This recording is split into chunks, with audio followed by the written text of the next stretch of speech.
Ha sido un día cargado de noticias, particularmente en Venezuela, donde se ha producido esta serie de informaciones, tanto la rueda de prensa de María Corina Machado fijando posición, señalando que no se va a presentar en el tribunal, ante el Tribunal Supremo de Justicia, simplemente porque no hay garantías. En paralelo, Tarek William Saab hablaba de su ampograma hacía pública las órdenes de captura a líderes de la oposición y a personajes claves dentro del chavismo en un momento determinado. Uno de esos personajes a quien le fue dictado auto de detención es Andrés Izarra.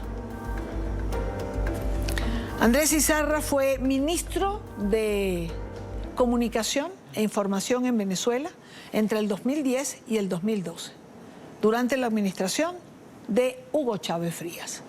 Andrés Izarra no está en Venezuela ahora, está en Alemania y tiene muchísimo tiempo fuera. Andrés fue particularmente beligerante, como dije hace unos minutos, el domingo, en la realización del referendo consultivo sobre Guyana, descalificando al régimen y a su proceder. Andrés Izarra está con nosotros el día de hoy. Quiero darle la bienvenida. Gracias por atendernos, gracias por estar en NTN 24. Gracias por la invitación. Andrés, yo comenzaría preguntándole, dado los acontecimientos, sobre todo el día de hoy, ¿cómo se transita de ser un personaje importante dentro del chavismo en un momento determinado a formar parte de lo que Tarek William Saab ha denominado como el ampograma? Bueno, yo creo que los ampones son otros, ¿no? Los que tienen la democracia conculcada en Venezuela. En todo caso, lo que estamos viendo es no solamente es un acto de totalmente arbitrariedad y abuso, acusarlo a uno de trabajar para la Exxon, imagínate tú. Algo no solamente descabellado y absurdo, pero que refleja un nivel de desespero muy grande de esta gente. Esta gente, claro, ellos vienen de dos golpes políticos muy fuertes. Por una parte, la participación de la primaria no se la esperaban ellos. Jorge Rodríguez contaba con que lo que le vendieron mucha gente de la propia oposición, por cierto, que iba a ser un evento fracasado, que autogestionado, eso no iba a levantar a nadie. Y bueno, vimos las calles de Caracas y de todo el país repletas de gente participando. Eso fue un primer golpe. Entonces trataron de corregir ese golpe con este llamado al referéndum, tú sabes, sobre una causa nacional que debieron que unir a todos los venezolanos, o que une de hecho a todos los venezolanos, pero quien convoca no convence, porque la gente sabe, ve este gesto sobre el SQV como como una patraña, como una maniobra. Y la participación fue francamente ridícula. Entonces, digamos, los Rodríguez reciben un doble golpe. Ellos como las personas que estaban al frente de esta iniciativa política, ¿no? Por una parte la primaria y ahora este fiasco, esta debacle, porque no puede tener otro nombre, del referéndum. Y esta forma de reaccionar lo que te dice es que, bueno, efectivamente, esto no tiene nada que ver con una iniciativa de recuperación del territorio o de defensa del territorio y de defensa de la nación, sino es una iniciativa hacia lo interno, una iniciativa política interna que anuncia el comienzo de una nueva ola represiva en el país. Esa participación ridícula, como califica lo que fue la movilización del domingo pasado, ha sido percibida por el país y más allá de la frontera, simplemente por la documentación gráfica que existe en relación a eso. Sin embargo, el golpe ha sido tan duro que han inflado las cifras como las han inflado. Sí, pero es que ni el presidente Chávez sacó 10 millones de votos. Tú para sacar 10 millones de votos tendrías que tener colas en las calles durante todo el día. Es decir, la evidencia empírica no sostiene lo que ellos dicen, pero ellos, como tienen total impunidad, lo que te están es restregando en la cara: hacemos lo que nos da la gana, daremos los resultados que queremos, y de esa forma también de alguna manera al quitarle credibilidad al sistema electoral, están desestimulando cualquier participación democrática de cara a futuras elecciones. Por eso digo, ahora viene una arremetida muy fuerte, represiva, donde pues, los caminos democráticos se reducen, ¿no? O sea, la capacidad de resolver las diferencias entre los venezolanos por la vía pacífica la van reduciendo ellos cada vez más es su imposibilidad de verse fuera del poder, porque ellos saben que fuera del poder están perdidos. Andrés Izarra fue una de las personas más críticas el domingo pasado a través de sus redes sociales. No dejó de escribir en todo el día. Habló del fracaso de la convocatoria, habló de asistir al entierro del madurismo, su aparición, su crítica. ¿Es lo que le están cobrando el día de hoy? Bueno, te digo, para que una persona, digamos, ciudadano en exilio a 8.000 kilómetros de distancia desde una plataforma de red social pueda causarles tal descalabro, tal desequilibrio, que lo acusen a uno y lo manden tú sabes, a poner preso, esa gente está muy mal. Y Dani, esa gente está muy mal. Es un elemento, por una parte, del nivel de desespero que tienen, de la frustración que tienen ante la debacle y el fracaso de sus iniciativas políticas, pero además, como te digo, anuncian que cada vez tienen menos herramientas y solo les va quedando la represión. Eso es bueno para que lo piensen allá en Colombia, sobre todo el presidente Petro. Yo tengo la fortuna de que lo conozco personalmente, es un tipo que me parece un tipazo, me cae muy bien. La última vez que lo vi, recuerdo, lo recibí en Telesur cuando el funeral del presidente Chávez y teníamos mucha esperanza en lo que Petro podía significar para una salida democrática de Venezuela. Pero bueno, nos hemos sentido defraudados en lo que ha sido su rol en todo esto, ¿no? Y yo creo que aquí tiene un nuevo elemento. Yo no creo que él no sepa con quién está lidiando. Está lidiando con unos ampones, con unos malandros, pero es bueno que calibre, pues, porque en gran medida lo que él puede hacer, lo que el presidente Lula puede hacer, va a depender del destino democrático de Venezuela, sobre todo en una elección tan crucial como la del año que viene. Uno quisiera que tanto el presidente Petro como el presidente Lula no obviaran lo que pasa en Venezuela. Que, por cierto, no lo obvia Gabriel Boric, que desde su juventud ha tomado posturas mucho más críticas, mucho más frontales, distintas a las de Lula y Petro. Muchos venezolanos pensaron que Petro jugaría un papel importante para el regreso de la democracia. Sin embargo, así no ha sido. Petro es un gran político. O sea, yo no creo que Petro no sepa la naturaleza del monstruo con el que esté lidiando. Ya se llevó un escardazo con la organización internacional que trató de armar en Bogotá, para de alguna forma eso fracasó, eso no tuvo mayor paso y él yo creo que se está cuidando mucho con el tema de Venezuela y le ha dado prioridad a su cosa interna, porque cada vez que se trata de aproximar a Maduro, sale que Maduro es pavoso y él tiene que saberlo. Maduro, si él trata de apoyarlo, de ayudarlo, no hay manera porque Maduro está condenado. Maduro tiene bueno, tú sabes, es inviable políticamente salvarse o amarrarse con ese destino. El presidente Petro, insisto, el camino del presidente Petro para darle a Venezuela una salida democrática es abrazar la izquierda democrática, la que tú dices, la posición de Boric y otros factores del continente que están impulsando una salida de este tipo, ¿no? Es decir, una salida que realmente vaya a llevar a una contienda electoral donde todos puedan participar, sea quien sea, que no se vayan de marramucia y maniobras y todas estas componendas que estamos viendo para avanzar con un sistema electoral que a la final, tú sabes, da resultados inverosímiles. Es decir, que no se construyan las condiciones para que Venezuela pueda encontrar una salida pacífica y democrática a sus propias contradicciones políticas. Y ahí, insisto, Petro tiene gran responsabilidad y puede hacer mucho pero tiene que librarse de muchos conceptos o quizás cuestiones, asesores, gente que le está diciendo de lo que ocurre en Venezuela. Yo creo que él ya se ha dado cuenta un poco, ¿no? De los escardazos que ha recibido, lo que es lidiar con esa clase política delincuencial que rige Venezuela.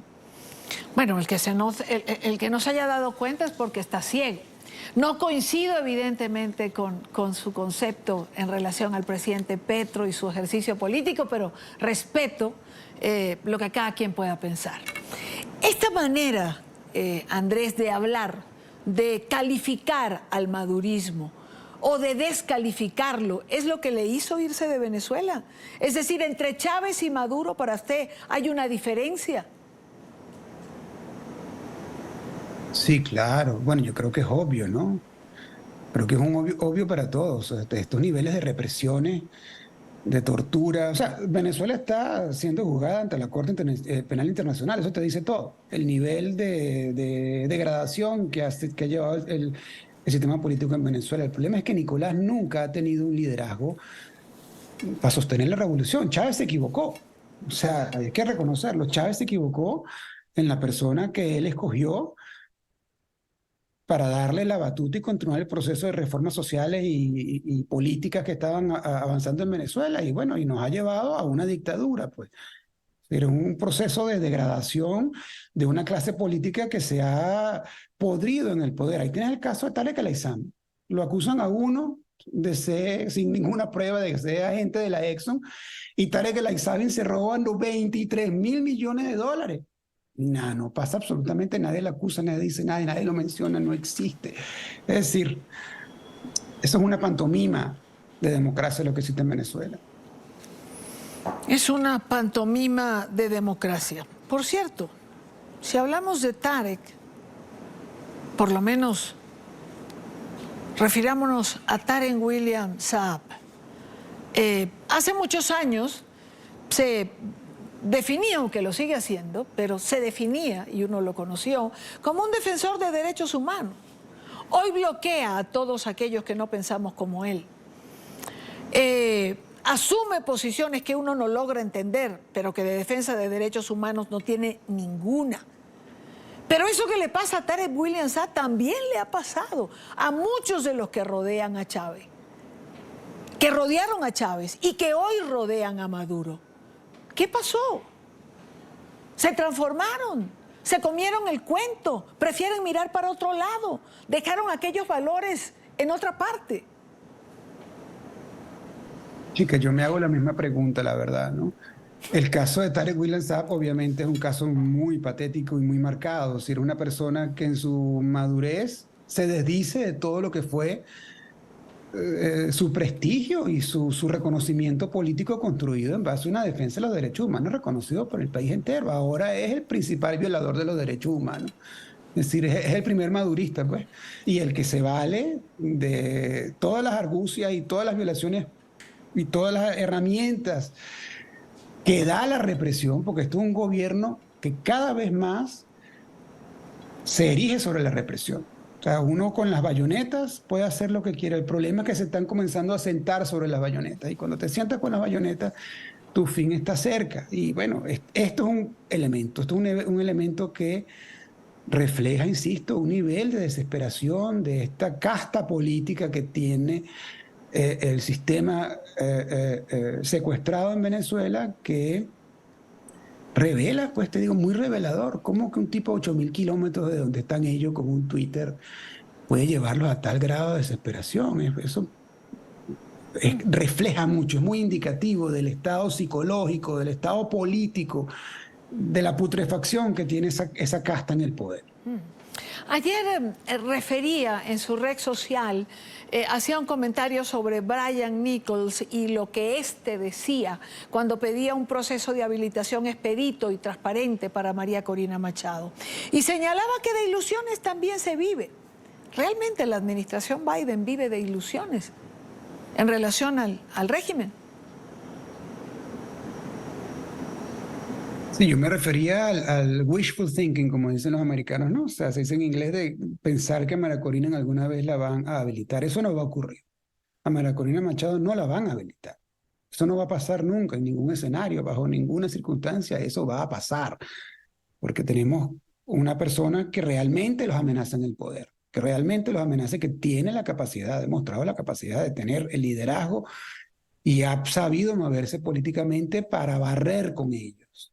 Y ellos lo saben. Mira, yo he visto imágenes de María Corina en la calle que yo no veía desde que estaba con Chávez, y yo la verdad que con Chávez tuve bastante, yo hice bastante campaña con Chávez, vi esas imágenes en Valera, vi imágenes en Valencia, imágenes, o sea, es un fenómeno, y ellos también lo saben, porque ellos también estuvieron.